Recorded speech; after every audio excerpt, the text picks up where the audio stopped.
বসুন্ধরা গুঁড়া মশলা healthy kitchen. প্রিয় দর্শক, আপনাদের সবাইকে ওয়েলকাম করছি বসুন্ধরা গুঁড়া মশলা হেলদি কিচেন থেকে। আপনাদের সাথে আছি আমি কাকলি, এবং আমাদের বসুন্ধরা হেলদি কিচেনে প্রতি পর্বে উপস্থিত থাকবেন একজন নিউট্রিশনিস্ট। তিনি আপনাদের তৈরি করে দেখাবেন মজাদার হেলদি রেসিপি। আজকে আমাদের সাথে আছেন নিউট্রিশনিস্ট নাহিদা আহমেদ। কেমন আছেন আপা? আলহামদুলিল্লাহ ভালো। আপনি কেমন আছেন? আমি খুব ভালো আছি। কি রেসিপি দেখাচ্ছেন আজকে আমাদেরকে? আজকে দেখাবো ইফতারের চট জলদি বিফ ফাজিতা। নাহিদা আপু, আপনি একটু বলে দেন আমাদের কি কি লাগছে। যেহেতু বিফ ফাজিতা, আমাদের সর্বপ্রথমে লাগছে বিফ। তারপর আমরা নিয়েছি টমেটো স্লাইস করে কেটে নিয়েছি। এখানে আছে চিজ, বাটার, গোলমরিচের গুঁড়া, টক দই, রসুন বাটা, আদা বাটা, পেঁয়াজ বাটা, কাঁচা পেঁপে বাটা, ক্যাপসিকাম নিয়েছি সবুজ আর লাল দুই ধরনের। তারপরে লাগছে লবণ আর লাগছে লেবুর রস। আর আমি একটু এখানে বলতে চাই, এই যে আমরা পেঁপে বাটাটা এখানে রেখেছি, একটু যদি বলে দেন যে কেন আমরা পেঁপে বাটাটা দিচ্ছি। নিশ্চয়ই এটা আমাদের জন্য একটা টিপস হবে আর কি দর্শকদের জন্য। সেটা তো অবশ্যই। দেখা যায় বিফ আমাদের ম্যারিনেশন করে রাখতে হয় দীর্ঘ সময়, আর আমরা যদি সময় স্বল্পতা করতে চাই সেই ক্ষেত্রে কিন্তু কাঁচা পেঁপে বাটা ব্যবহার করে খুব অল্প সময়ে সেদ্ধ করে ফেলতে পারি। তারপরে লাগছে আমাদের অবশ্যই গুঁড়া মশলা লাগবে। আমরা ব্যবহার করেছি বসুন্ধরার গুঁড়া মশলা। সবার প্রথমে লাগছে শুকনা মরিচের গুঁড়া, ধনিয়া গুঁড়া, জিরা গুঁড়া।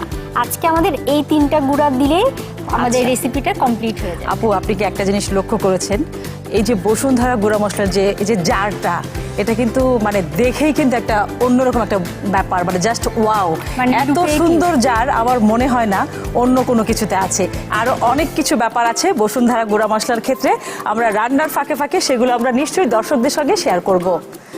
তাহলে আমরা চলে যাচ্ছি তারপরের স্টেপে। আমরা এর মধ্যে ম্যারিনেশনের জন্য সবার প্রথমে দিয়ে দিব লবণ। স্বাদ না হলে কোনো কিছুই যেন পরিপূর্ণ হয় না। এখানে বিফ কতটুকু আছে?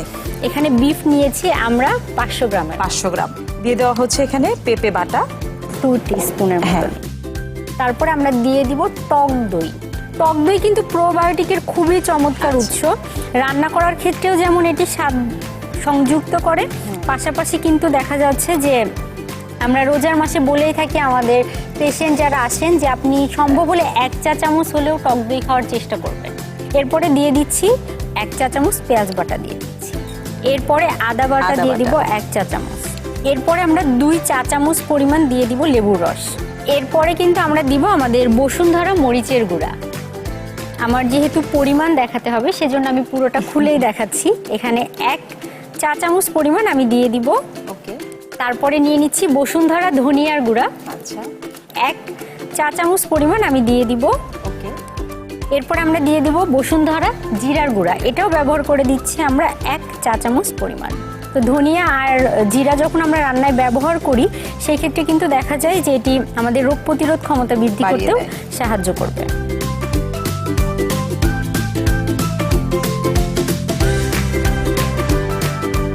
এখন হচ্ছে আমরা এটা ম্যারিনেট করে নিলাম। এটা এখন রেখে দিতে হবে 30 মিনিট কমপক্ষে, যদি হাতে সময় থাকে 1 ঘন্টা ম্যারিনেট করে রাখতে হবে। ম্যারিনেশনের একটি উপকারিতা হচ্ছে আপনি যত বেশি সময় ম্যারিনেশন করে রাখবেন তত বেশি কিন্তু মশলাগুলো ভেতরে ঢুকে যায়, তো স্বাদে এটার কিন্তু বহু গুণে বেড়ে যাবে। তো আমরা হচ্ছে এটা ম্যারিনেট করে রাখবো আধা ঘন্টার জন্য। ওকে, এবার আমরা মূল রান্নায় চলে যাব। অবশ্যই পুরো রান্নাটা করব বাটার দিয়ে। আমরা হয়তো অনেকেই জানি বাটার কিন্তু বার্ন করে, এই জন্য আমরা বাটার দিয়ে একটু স্লো হিটে রাখবো, এবং যদি আমরা সাথে একটু অয়েল দিয়ে দিই তাহলে বাটারটা বার্ন করবে না। আমরা আসলে সব সময় বলি যে হেলদি খাও, কিন্তু হেলদিটা আসলে খাওয়াটা যে খুব বেশি কষ্টকর না, এই ব্যাপারটাই আজকে আমরা দেখাচ্ছি বসুন্ধরা গুঁড়া মশলা হেলদি কিচেন থেকে। আর বাটার ব্যবহার করা হচ্ছে এখানে কিন্তু আমরা খুব লো ফ্লেমে এটা করলেই হয়ে যাবে, যেহেতু পেঁপে বাটা ব্যবহার করা হয়েছে। আর বিফ নিয়ে একটু বলতে চাই, বিফ এমন একটি খাবার যেটি কিনা দেখা যায় বেশিরভাগ ক্ষেত্রেই আমাদের কিন্তু প্রোটিনের ফার্স্ট ক্লাস প্রোটিনের একটি চমৎকার উৎস।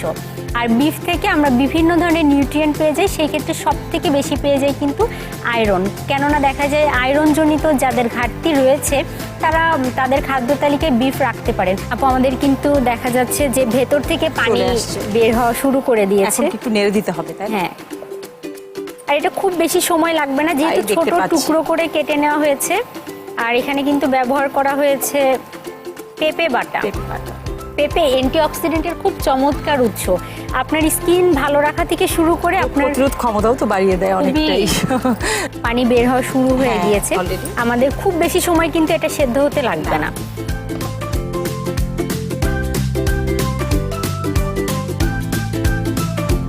হ্যাঁ, এটা পানিটা শুকিয়ে গেলে আমরা নামিয়ে ফেলবো, কারণ এটা তো অলমোস্ট সেদ্ধ হয়ে গিয়েছে। আচ্ছা, ওখানে আর কিছু লাগবে আপনার? বসুন্ধরার রেডি টু ইট যেই রুটিগুলো আছে সেগুলো দেখতে পাচ্ছেন, আমাদের ইনস্ট্যান্ট রুটি। এই রুটির টেস্টও কিন্তু একদমই হাতে বানানো রুটির মতো। এখানে হচ্ছে আমরা সামান্য একটু বাটার দিয়ে রুটিটা একটু ভেজে নিই। ওকে, একটু বাটার দিয়ে দিচ্ছি, 1 টিস্পুন। খুব অল্প পরিমাণে বাটার দিয়ে দিব আমরা।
লুকটা কিন্তু চেঞ্জ হয়ে গেছে, দেখতে কিন্তু আরো ভালো লাগছে।